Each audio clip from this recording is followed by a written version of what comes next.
Thank you, Diane. Fred. Good morning. I'm Fred Hahn. I'm the president of CUPE in Ontario. CUPE is the largest union in our province, and we represent 230,000 workers in every municipality, school board, university, hospital and healthcare facility, and social service agencies across the province. I'm very honored to be able to take part in this challenge, and I do that for a couple of reasons. Number one, our members work with people providing social assistance in shelters and in food programs. Our social service members every day, by going to work, are assisting those in poverty in the province. And they've made sure that in our union we have these debates about the importance of social assistance rates. At our convention in May, we had a long debate about the elimination of the special diet allowance that happened in the spring budget and the real impact that has for people trying to feed themselves. Of course, we know that food bank usage is increasing. This year alone, since last fall, there's been an increase across the province of 19% in all of our communities. The economic downturn of 2008, while it may be over for some banks and corporations, is not over for the people of Ontario. There are still many families who've been devastated from job losses and from reduced hours of work. In fact, we know that there is a stigma attached to going to a food bank and that people have to do this in order to feed themselves and their families. We've heard a lot about people on social assistance and, of course, people with low incomes, but it's important for you all to note that in terms of food bank usage, 1/3, a full 32% of persons heading households who use food banks in the province of Ontario are employed either part-time or full-time. We know as a union, in fact, in talking with our members about my doing this challenge and challenging others to take this challenge on, I've heard from leaders of our locals that many of our members who are part-time, relief workers, who are stitching together jobs, actually use food banks. It's important to note this because the reality of work in Ontario, for those who are employed and employable, is that for many families, they simply cannot find full-time, good-paying jobs. There's a government obligation, and we've heard about it. The government passed a budget in March. That budget provided $4.6 billion in corporate taxes to profitable corporations in the province of Ontario. We were told as the citizens of the province that that was required, that business needed these corporate taxes in order to create jobs and to function. But statistics from the 1970s to today have shown that every time corporate taxes have come down, both federally and provincially, that money is not invested in creating jobs.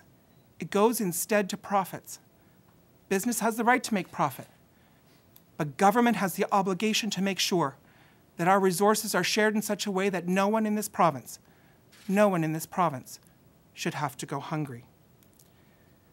Government must govern for all people in the province, for all families and for all children, not just for business, not just for the wealthy.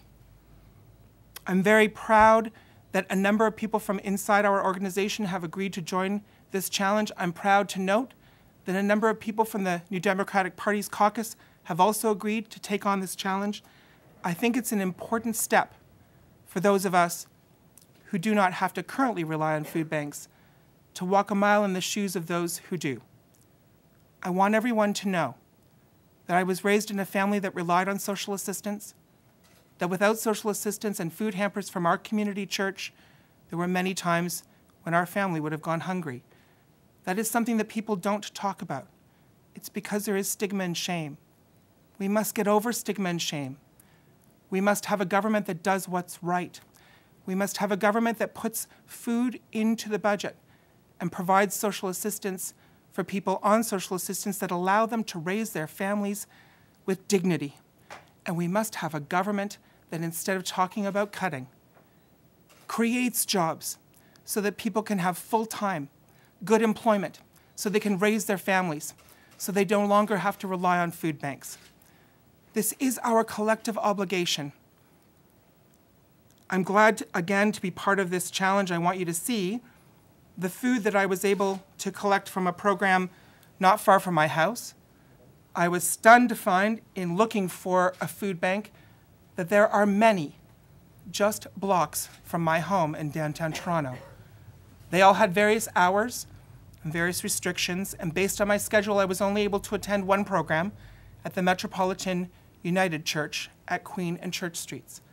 It's a fantastic program, and I was very honored to be able to go there and collect this food. I want people to know that while I was feeling guilty for taking this food from people who will need it, I made a sizable donation to make to that program to make sure that they can continue to do their good work.